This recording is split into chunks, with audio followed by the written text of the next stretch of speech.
In 2023, I discovered a silly little game called Road 96, and this couldn't have come during a better time. Road 96 came out in 2021 for the Switch and PC, and came to consoles a year later in 2022. It is an incredible experience, something that everyone needs to play. It changes the way non-linear games are made, tailoring an experience that will never be the same for anyone, not just the standard do whatever you want. And nobody played it! This game should be remembered up there with some of the Telltale games, because this game is so amazing. I genuinely love this game so much that I have a tattoo of it, and I know for a fact that surprises some of the people closest to me, because I don't even have a Witcher or a Spider-Man tattoo. One day, my beloved. But that's besides the point. This game will leave a lasting impact on most people. It tells such a close-to-life story, and while it may have some out-there moments, I love this game. So now I'm going to talk about it because that's what YouTubers do. Be ready for some slight spoilers here and there.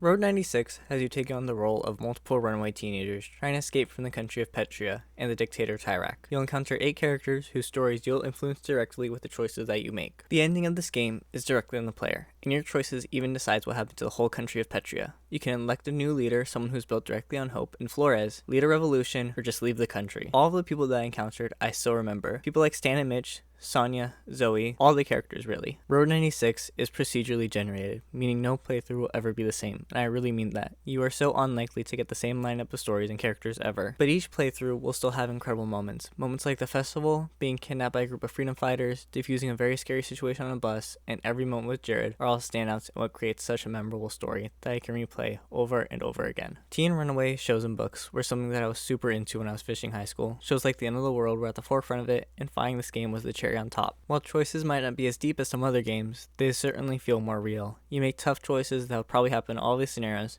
and while in some cases a lot of the set pieces are a little crazy and over the top, I feel as though it fits into the world the devs wanted to build. When the player interacts with the people of Petria, that's when Road 96 is at its best. We see the way people are suffering, the world littered with propaganda, and it paints this wonderful picture, and all it ties back to one event that took place before the start of the game. The explosion of 86 is the reason Tyrak is still in power, and it was a horrible disaster that took the lives of many people and affected even more.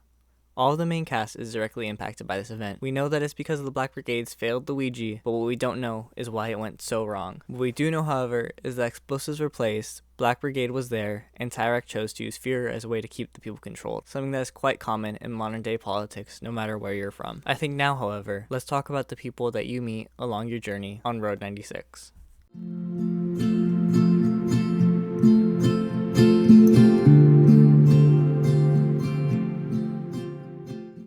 Sonia is a very interesting character. On one hand, she seems like this rich person, oblivious to what is really going on outside her limo. She pushes out content on a news show that is so obviously pro-Tyrak, it is insane. And she believes everything that she says on her show no matter how insane it may be, and that alone makes her a bad person. She's constantly on every TV, posters, even scratchers. She's the face of Tyrak's propaganda, and she knows this. But on the other hand, she was so obviously impacted by the explosion, and she just wants to find some semblance of her life back, pushing out media that she hopes will not cause something that traumatic again. Most of her encounters involve her doing something stupid and the player coming along for the ride. But it's the moment after, the come down, where Sonia does a lot of reflecting. And it's great. You can tell that deep down, there's someone that cares about people, and someone that cares about her work. But she can't push herself to break out of the stalemate that she's in with herself. She's crafted a life that anyone would want, but it's a life that she never wanted. Sonia is a character that is pretty controversial in the fan base, but because of this depth that she has, along with the seriously amazing performance from her voice actor, I find myself really enjoying this character. Sonia is also a character that is also impactful to a few other characters, and she's the person you're probably going to be seeing the most throughout your journey. Give me a second. I'll be right back. Get yourself some more scratch and get back here. We ain't done yet. Zoe is the only other named character in the same situation as the player. She, just like you, is trying to escape the country of Petria. She is the daughter of the Minister of Oil, a very powerful figure, and she hates this life. In this game, we don't get a lot of Zoe's backstory, however we do in the prequel game, Mile Zero, which I won't get into. To me, you have some of the most intimate moments with Zoe, just talking about the life that you want and what you hope happens to Petria. Zoe is the first voice you hear when opening the game, and I feel like this was intended. A lot of the time, your playthrough can be decided by choices you make with her. Zoe's mission changes, however, when she finds out just how evil Tyrak is. Finding out he enslaves captured teens and typically kills them to keep them quiet. Her goal is now to liberate Petria. You don't have any marshmallows, do you? Sorry, I ask everyone that. Anyway, it's nice to have someone normal around here. Stan and Mitch are brothers. They're also related to Sonya, so remember that. They have to be the only two characters that seem to not give a fuck about the current state that the world's in. Their main goal is to get their money up and find their little sister, and I gotta respect it. They are probably the most friendly characters you encounter, being blissfully unaware about the situations they're in, to the point where the player has the ability to screw them over time and time again. I love Stan and Mitch, they're dorks, and are a bright spot in a game that makes you question a lot about people and the politics of this world. They're the only two people I know for a fact I can trust. A laundromat robbery happened about an hour ago. Ah, jeez. Witnesses say the two robbers, both dressed like they were into S&M role-playing, argued the entire time. Alex is another teen that you'll meet on your journey. He's this tech-savvy hacker man that uses all the hacker lingo, and he's probably the most forgettable character in the game. Yeah, Alex isn't the best, but that's not the fault of the game. I feel like when compared to other characters, his moments aren't as memorable. He's looking for his parents, which he'll remind you time and time again. They both died at the explosion. The group that they work for, the Black Brigade, are holding information over Alex's head in order to have them make weapons. Alex certainly is not a bad character, but compared to people like Jared, who we'll talk about in a sec, and Sonya, there really just isn't in comparison. So, sorry Alex. One day, 100 people will play the same game at the same time. Now that's a good idea. We gotta make that game one day. John is a pretty good character. To me, he's clearly the most anti-Tyrak, being one of the leaders of the Black Brigade. John's missions are all memorable. I love him. He takes on the role of a trucker to move information and to Black Brigade members. John is easily the most friendly character. He clearly cares about people, and he wants what he views as best for Petria. He's set in his views, which can suck at times, but it's clear as to why he feels this way. He's been wronged by Tyrak and Petria as a whole. He calls you Youngblood, and is so passionate about his cause, it's seriously great. His love story also goes hand in hand with Alex, and Alex's mom, Fanny. I do, Youngblood. Thanks. Sorry about all that before. Yeah, it's just this whole thing with Mama Bear has brought up the past. And Connie. Well, Connie was the love of my life. But she died 10 years ago in the peak collapse. She was my everything, Youngblood. You should have seen her. Well, she was young and committed, like me. We were in the brigades together. And beautiful. So goddamn beautiful. Oh, I'll miss her for the rest of my days. Fanny is a perfectly fine character. She's one of the few characters whose views you can actually change. She's a highly patrol officer, commonly arresting teens to have them sent to work camps, and she knows this, but she also doesn't like doing what she's doing. Yes, this is a horrible thing, but she's clearly doing this to keep herself and Alex safe. Being a cop, she has access to resources that can keep her family safe. She clearly cares for Alex and just wants him to be happy and what's best for him. She wants change, but she knows that the system is against people like her. So like me, she just plays into the system to hopefully make it out okay for her and her family. It's probably the most realistic character development in a game of this type, and the player and their mini roles can influence it. Is it me? Or is that billboard ahead? So, Jared is insane. Now Steve is dead, and it's all your fault. Okay. Obviously I have more to say about Jared. I love Jared. He just wants to talk about dinosaurs and drive his taxi around and kill Sonya. I need to go into more detail about why Jared wants to off Sonya, but that's for the next chapter, so just be patient please. Thank you. Jared is a character with so many dimensions it puts Spider-Verse to shame. He is clearly wronged by the system and has a lot of trauma, which is valid. Dude is going through it. He is constantly murdering people and getting into scenarios that absolutely suck. But that's fine, I think. I don't know. It's really hard defending him. He is hurt and he wants to avenge his daughter who died at the explosion, but instead of blaming the person who was supposed to die in Tyrak, he blames Sonya and the Brigade.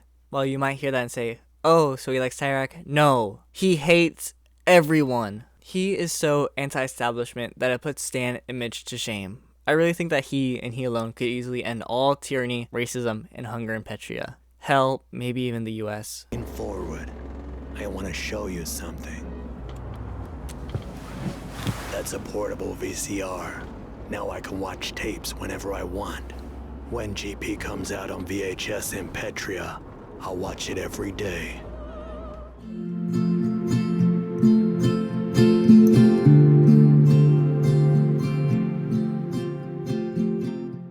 So that chapter title might already seem confusing, because isn't there supposed to be another political candidate? Oh, what's her name? Yeah, she doesn't matter, don't worry. Tyrak is the dictator, and I guess the antagonist of the game. We never see him directly, but he's clearly comically evil to the point where his name is a play on the word tyrant. Tyrak.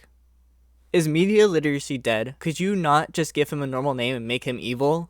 Moving on, every individual who is for Tyrak are not good people. They are clearly categorized as evil, but you never hate them, as they are clearly just brainwashed by a media landscape controlled by one person. It's real. It makes you want to free Petria from this tyrannical dictator. Something that I like is Tyrak is never giving a sad backstory or a motivator for the reason why he is the way he is, which I'm thankful for.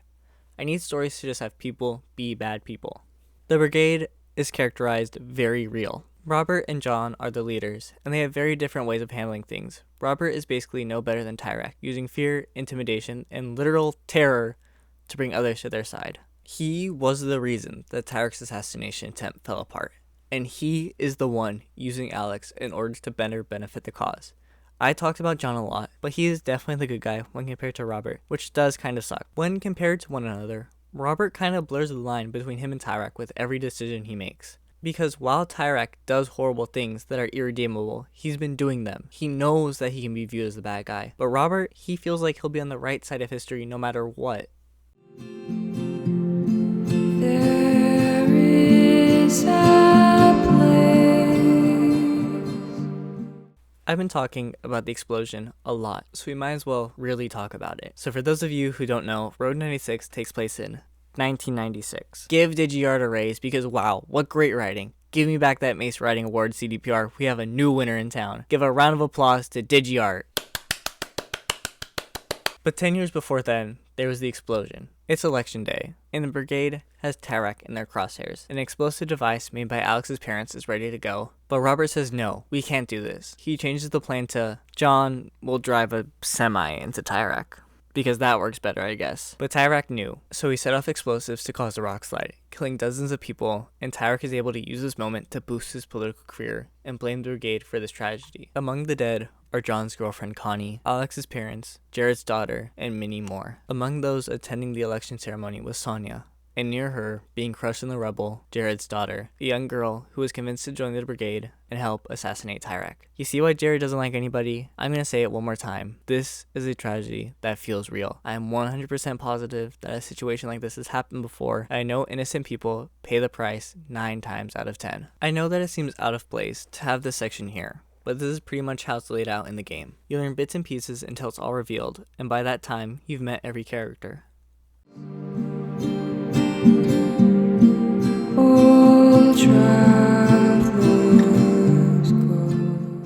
Road 96 takes a unique approach. You play as multiple teens through one playthrough, and their fate is always just up to the player. While a normal game might have you pick choices as one character, and those choices impact the ending, Road 96 has you make choices as each teen until you get to Election Day, 1996, where you'll get whichever of the mini endings the player can end up with. It's well thought out, and something that normally doesn't happen. You never know your teen's backstory, but they all have the same goal. Get to the border and flee Petria. The way to get there is different, and the way you escape is different. Also, a quick little side note, I was planning to make this video obviously, and I called home. My character's girlfriend picked up and broke up with her, and I was sitting there like, what the fuck just happened? I think we need to talk. I've been thinking. Maybe it's best if we... What did you think was gonna happen? That I'd sneak over after you so we could be together? I'm sorry, but I can't do that. I don't want to do that. It's great game design, and I'm surprised it hasn't been done until now. And it feels like a no-brainer that multiple protagonists would make sense, as one person would not influence an entire world. No, I hate you, David Cage.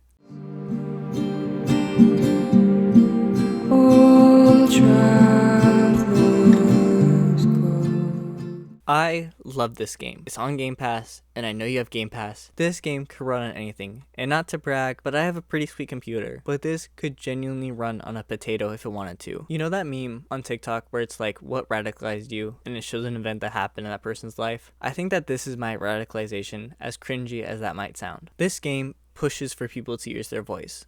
A voice that everyone has. Like I said at the start, I have a love for this game to the point where I got it permanently tattooed on my body. I said in my Witcher video that everyone needs to experience it, which they definitely should, but Road 96 is a game that anyone can play and find love for. It is an experience like no other game, and it's a real shame that it hasn't reached more people. That's all for me today. Thank you for watching. If you enjoyed this video, please like and subscribe, as it would mean the world to me. I'm Mason Moon, and I'll see you guys in the next one.